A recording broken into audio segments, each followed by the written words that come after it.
Hi, I'm Brad Thor, and I'd like to take you behind the scenes of my new thriller, Act of War. As a writer, I find inspiration in many different places, and that was so true with Act of War. I have a stack in my office of nonfiction books, and one of them was about a Navy SEAL operation that had gone terribly wrong in Afghanistan. And what had happened was a 4-man SEAL reconnaissance team was in a hide site, and they got discovered by Afghan villagers. And the decision they made on what to do with those villagers impacted everything for them.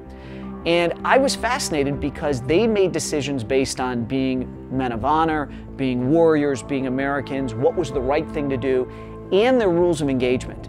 And I thought, boy, it'd be interesting to explore all these things without rules of engagement. What if you were in a situation where anything could go?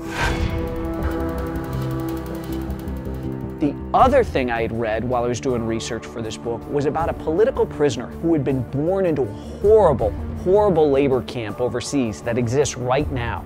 This person is the only person to have been born into a labor camp over there and to have escaped. And I said, wow, this is fascinating. I'd love to bring that storyline together with this operational storyline with no rules of engagement and say, what happens when these two things meet?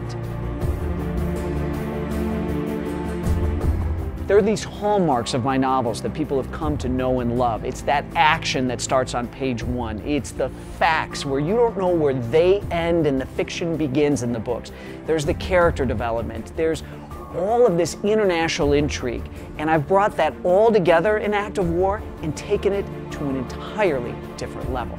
And I hope that readers are going to say this is their favorite Brad Thor thriller ever.